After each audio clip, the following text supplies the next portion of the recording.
no, kalau mereka jadi amdap dan jadi pak turut aja, itu baik tak payah. Macam Zamri bila masuk KPT, kamu patutnya dalam awal-awal dalam mesyuarat kabinet ni kamu bantah. Tapi kamu nak bantah macam mana? Sebab kamu dah jadi pak turut lah. Takut bantah kan Anwar Ibrahim replace kamu daripada jadi menteri. Saya faham lah masalah kamu. Tetapi bila kamu, walaupun kamu ada pengalaman, tapi bila kamu jadi menteri di bawah AMDAP, terpaksa ikut Presiden AMDAP dan terpaksa ikut Perdana Menteri daripada PH ni, kamu jadi tak function. Tiba-tiba jadi tak boleh buat apa lah. Sama ada kamu tahu tak tahu, tetapi memang kamu tak function. Okey. Lagi tuan-tuan, last kali lah saya ambil sebelum kita dah 1 jam setengah. Macam-macam kita cerita ni. Jadi hilang ingatan. Okey. KJ apa cerita? KJ saya tak tahu, kena tanya dia lah. Dia mungkin tengah cari-cari kursi lah. Itu hari kawan saya bagi tahu saya tak perlu bagi tahu lah nama kawan saya tu siapa kan. Dia kata KJ telefon dia. KJ telefon dia minta dia tolong. Ini saya dengar hearsay lah. Bukan daripada KJ, daripada kawan saya. Kalau kawan saya tu bohong, dia bohong. Maksudnya cerita ni tak betul lah, saya tak tahu. Tapi saya percayalah kawan saya tu, saya tak rasa dia bohong.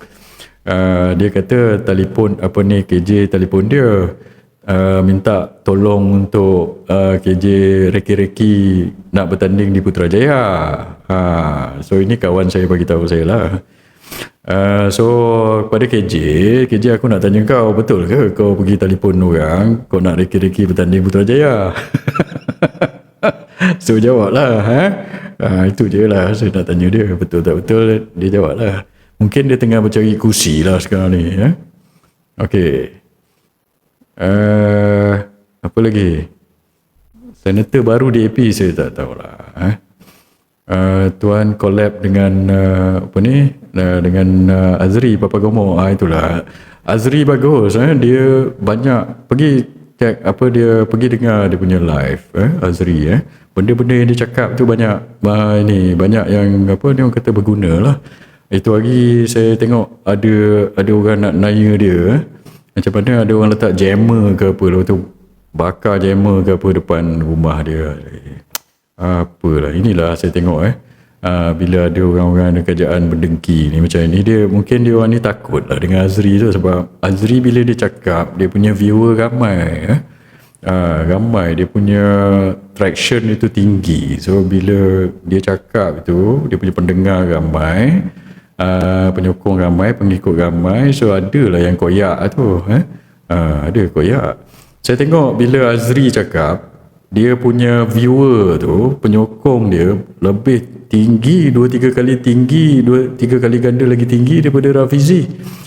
Rafizi bila dia buat live dia bosan tau. Saya pernah tengok Rafizi punya live ni. Rafizi, kalau kau buat podcast tu berjam-jam sampai 3 jam setengah, kau cakap pun membosankan.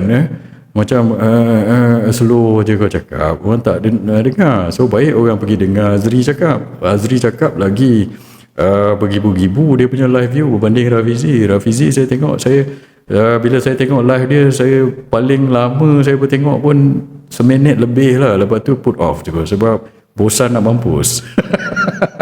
Sorry lah. I have to be honest lah, Okay. Saya tengok because FYP, bukannya saya sendiri pergi cari. Dalam TikTok kadang ni FYP tau. FYP apa benda budak ni cakap. Bosan scroll. Okey tuan-tuan, lagi lemau tau. Aduh PG. Okey lagi. Pasal Azam Baki. Itulah, Azam Baki dia dah retire. So saya tak tahu dia duduk mana. Mungkin dia duduk sini lah. Ada siapa bagi tahu dia duduk sini.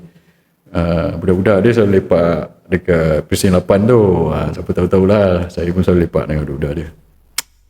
Tak boleh bagi tahu dalam live ni.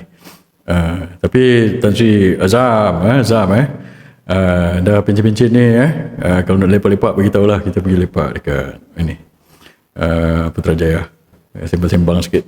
Okey. Lagi Okey, Datuk Hamzah. Datuk Hamzah sekarang ni, yalah, dia masih bersama Perikatan Nasional. InsyaAllah that thing saya believe that dia akan sort out lah. Dia akan sort out dengan bersatu ke apa. InsyaAllah. Okey, lagi. Apa ni? Apa tanya ni? Okey, saman budak misalnya tak bersambung. Itu apa, saya dah nampak draft surat lawyer saya tu. Nanti saya tanya dia balik. Saya rasa dia dah hantar. Tapi saya dimaklumkan oleh lawyer seorang lagi kan, budak ni dulu pernah kena saman oleh Menteri Besar Kelantan kan. Lepas tu lawyer yang saman itu kata budak ini dia penakut, dia lari-lari tau. Orang nak serve surat saman ni selalu tak jumpa dia ni, sampai kena serve ke apa, Perak tu tau. Punya penakut budak ni tau. So surat LOD tu dah siap. Tapi ni tanya lawyer saya, adalah tu, dia dah serve lah tu, ataupun dia pergi cari. Tapi nanti kejap lagi saya tanya lawyer saya balik, sama ada dia dah berjaya serve ke tidak, sebab lawyer saya pun sibuk. Lawyer saya ni Rafiq. So nanti saya tanya Rafiq, sebab dia dah tunjuk saya draft tu.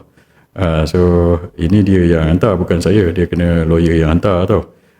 So nanti tunggulah. Saya ingat budak ni terkencing kot nanti, budak misai ni. Itulah dia lajak sangat kan. Okey, lagi apa pandangan tentang Hassan Karim? Okey, ini dah kita sembang-sembang pula ni. Hassan Karim, okeylah, Pak Hassan. Dia ni salah seorang pejuang reformasi lah. Tapi saya rasa dia pun kecewa sebab perjuangan reformasi dah jadi reformati. Sama juga ni macam budak-budak Rafizi lah.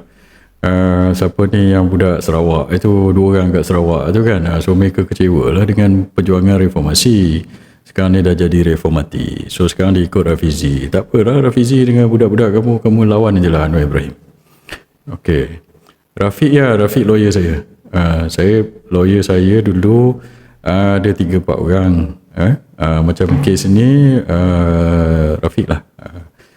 So dulu saya punya lawyer yang kes satu lagi tu Tan Sri Azhar.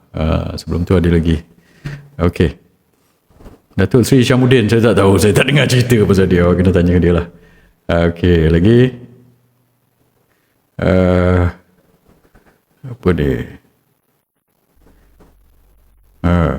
boleh laju komen ni, nanti kejap.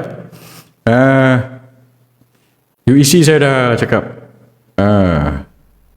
Okey. Wih, laju sangat komen. Okeylah tuan-tuan. Nanti kita cerita lagi lah. Saya